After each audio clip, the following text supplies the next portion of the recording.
Ladies and gentlemen, please put your hands together for Yolanda, Mama Yo, Jack.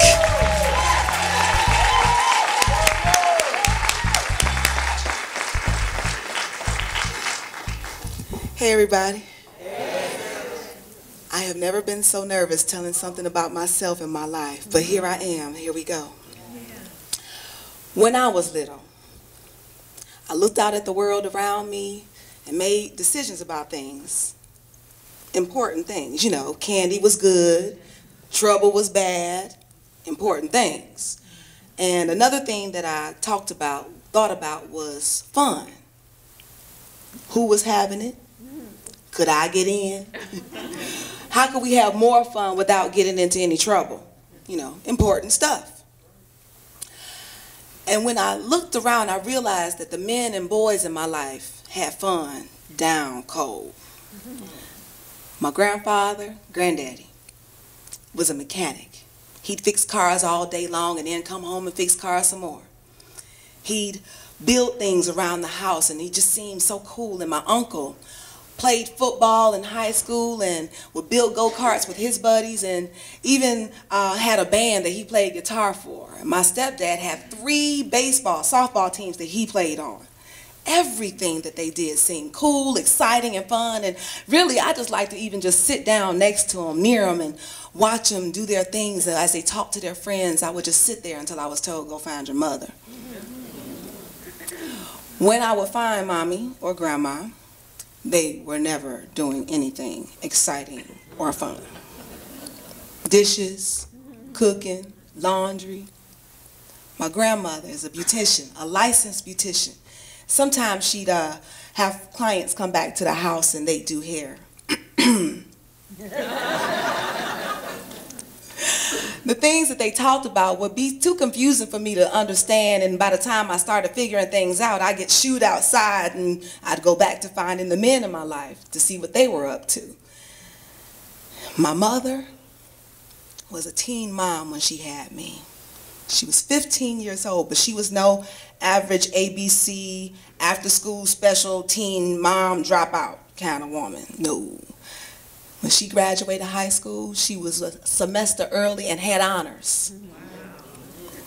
And as a matter of fact, she made sure that that teen mom thing was a one-generation thing.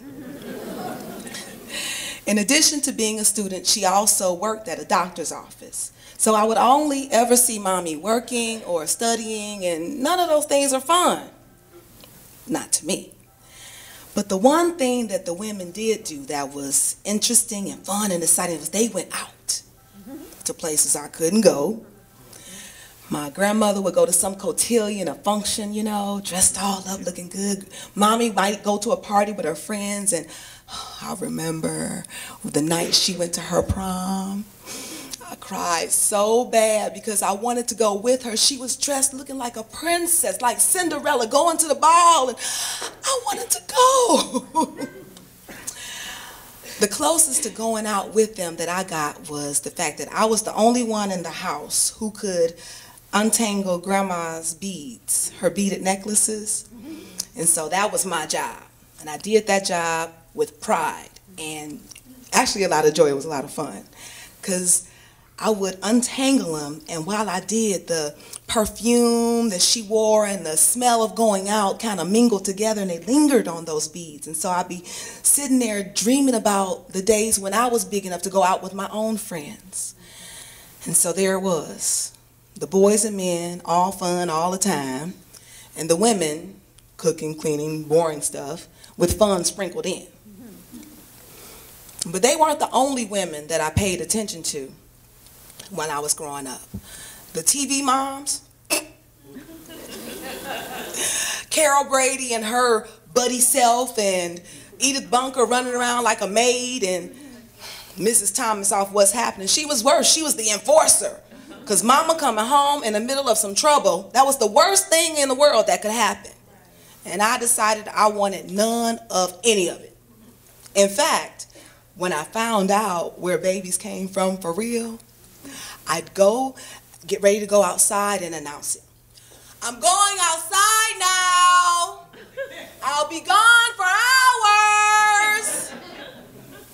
hoping Mommy and Daddy would get the hint. Because, see, I wanted to be a big sister. Then that way I could be the cool auntie. And matter of fact, I decided that I wouldn't have kids, I wouldn't get married, and I made a big production, a proclamation to my mother and grandmother. I'm not having any children. I'm not getting married. I hope you're not looking for any grandkids. I ain't having them. Don't look for any great-grands. Not from me. I'm good. Because the plan was to grow up and go to college or go to New York, go to Broadway, and live a fabulous, fantastic, wonderful life, traveling the world, performing all over the place. And actually, in some cases, in some ways, I actually did just that. I went to college, Howard University, HU. And, yeah. While I was there, the people that I met and the things that I learned, the work that we did, it was amazing. And after my freshman year, I transferred from acting to theater administration because, see, near the end of my freshman year, I had a huge argument with Miss Henry, who was my professor for acting, and she also was the advisor for the acting program for the freshmen. See, Miss Henry called my mother and told her that I was not doing my schoolwork, or she told her something because of some boy that I was calling back at home. So after my mother cussed me out on the telephone, I went and found Miss Henry to find out, did you talk to my mother? Well, yes, I did. Your head isn't in your work, and I just wanted to call her and let her know. Why did you do that? Do you know my mother is crazy? She went off on me. Well, that's what you need to get yourself. I went on to tell Miss Henry, it is not your business to be calling my mama to tell her anything about me, my tuition pays your bills, on and on and on. So suffice it to say that by the end of that conversation, I had simultaneously quit and been kicked out of the acting program at Howard University. But that gave me the chance to learn more about the technical and administrative aspects of theater, which led me to stage management. And got to find out that I'm almost a natural at stage management. Because see, the stage managers are the people who keep the people and the actors, the props and all of the stuff backstage and everything going on the way it was supposed to. But let me tell you something, and I promise you this is true, because if somebody had told me when I was 19 and became a stage manager, like they told me when I was 22 or 23, that the stage manager was the mama of the show, I would have found something else to do. I wanted nothing to do with being a mama. As a matter of fact, after I went into the theater administration program, I would still have a chance to perform from time to time. And it was only too glad for me when I was cast as the ingenue or the other roles, because the mama role was the most boring and job you can get. I felt so bad for the women who looked older, the girls like in my class who looked older, and the older women, because, you know, I knew who they were going to get cast as. Not me. So that was the thing. And then after I went from college to my internship, Crossroads Theater in New Brunswick, New Jersey, on my first day reporting to work, I met Philip Jack. I didn't know it then, but we'd fall in love, and eventually, wait, what?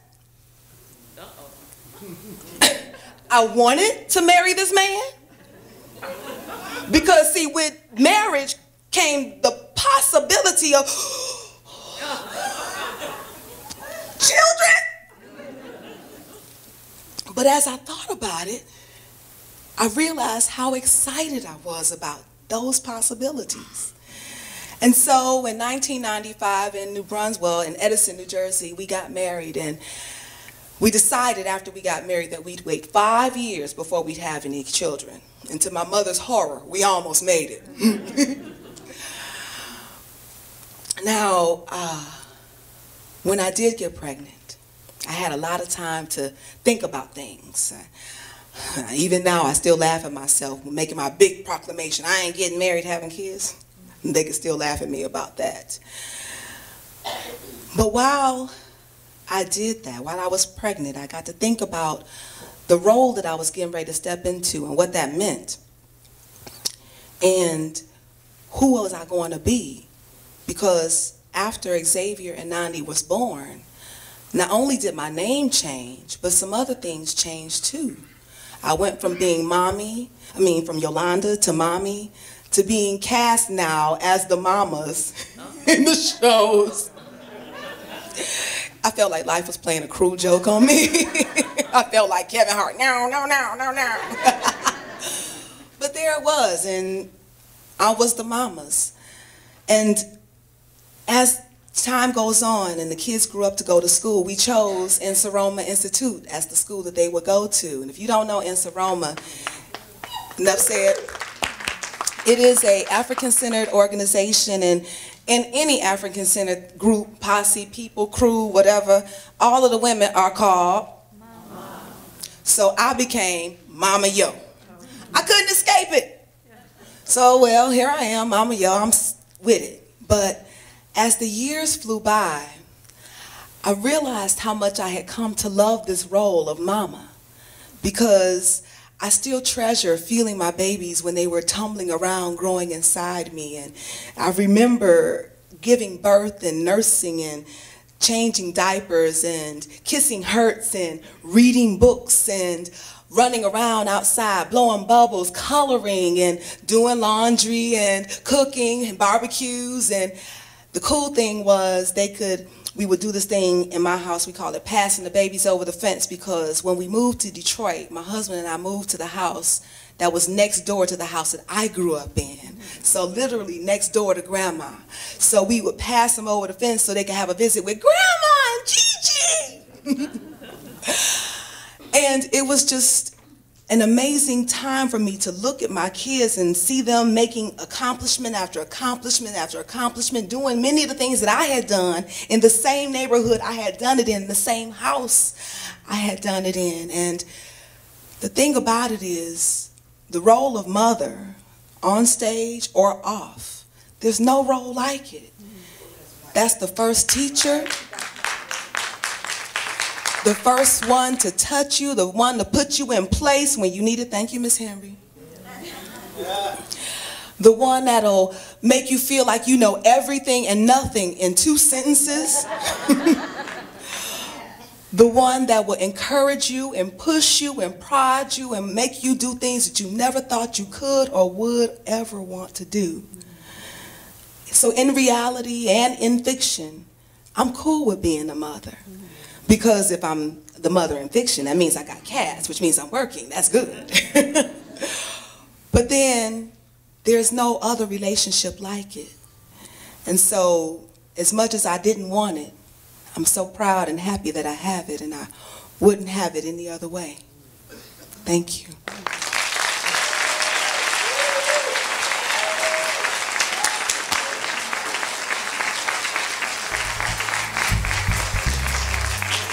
Yolanda Jack.